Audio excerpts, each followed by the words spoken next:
خداوند کے زندہ اور پاک کلام میں سے خروج کی کتاب اس کا 27واں باب۔ اور تو کیکر کی لکڑی کی قربانگاہ 5 ہاتھ لمبی اور 5 ہاتھ چوڑی بنانا۔ وہ قربانگاہ چوکھنٹی اور اس کی اونچائی 3 ہاتھ ہو، اور تو اس کے لیے اس کے چاروں کونوں پر سینگ بنانا، اور وہ سینگ اور قربانگاہ سب ایک ہی ٹکڑے کے ہوں، اور تو ان کو پیتل سے مڑنا۔ اور تو اس کی راکھ اٹھانے کے لیے دیگیں اور بیلچے اور کٹورے اور سیخیں اور انگیٹھیاں بنانا، اس کے سب ظروف پیتل کے بنانا، اور اس کے لیے پیتل کی جالی کی جھنجری بنانا، اور اس جالی کے چاروں کونوں پر پیتل کے 4 کڑے لگانا، اور اس جھنجری کو قربانگاہ کے چاروں طرف کے کنارے کے نیچے اس طرح لگانا کہ وہ اونچائی میں قربانگاہ کی آدھی دور تک پہنچے۔ اور تو قربانگاہ کے لیے کیکر کی لکڑی کی چوبیں بنا کر ان کو پیتل سے مڑنا،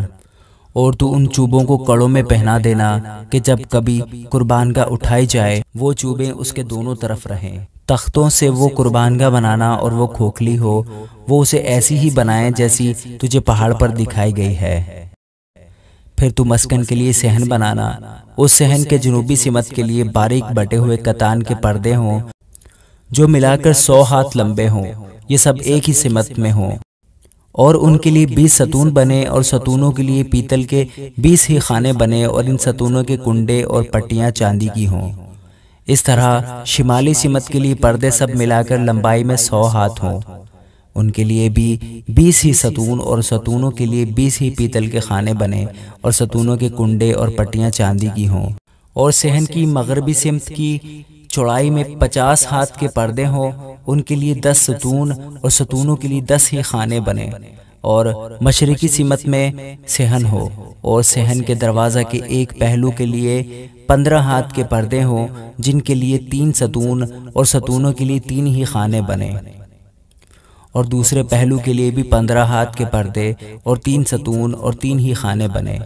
اور صحن کے دروازے کے لیے 20 ہاتھ کا ایک پردہ ہو جو آسمانی، ارغوانی اور سرخ رنگ کے کپڑوں اور باریک بٹے ہوئے کتان کا بنا ہوا ہو، اور اس پر بیل بوٹے کڑے ہوں، اس کے ستون 4 اور ستونوں کے خانے بھی 4 ہی ہوں، اور صحن کے آس پاس سب ستون چاندی کی پٹیوں سے جڑے ہوئے ہوں،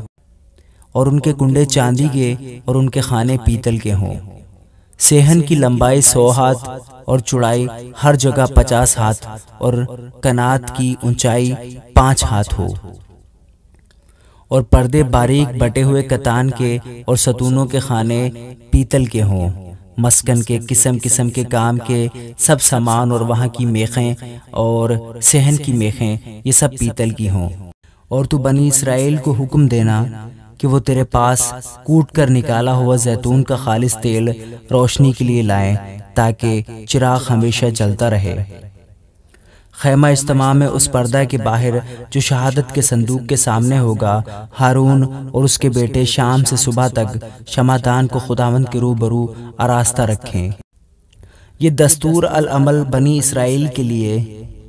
نسل در نسل سدا قائم رہے گا۔ آمین۔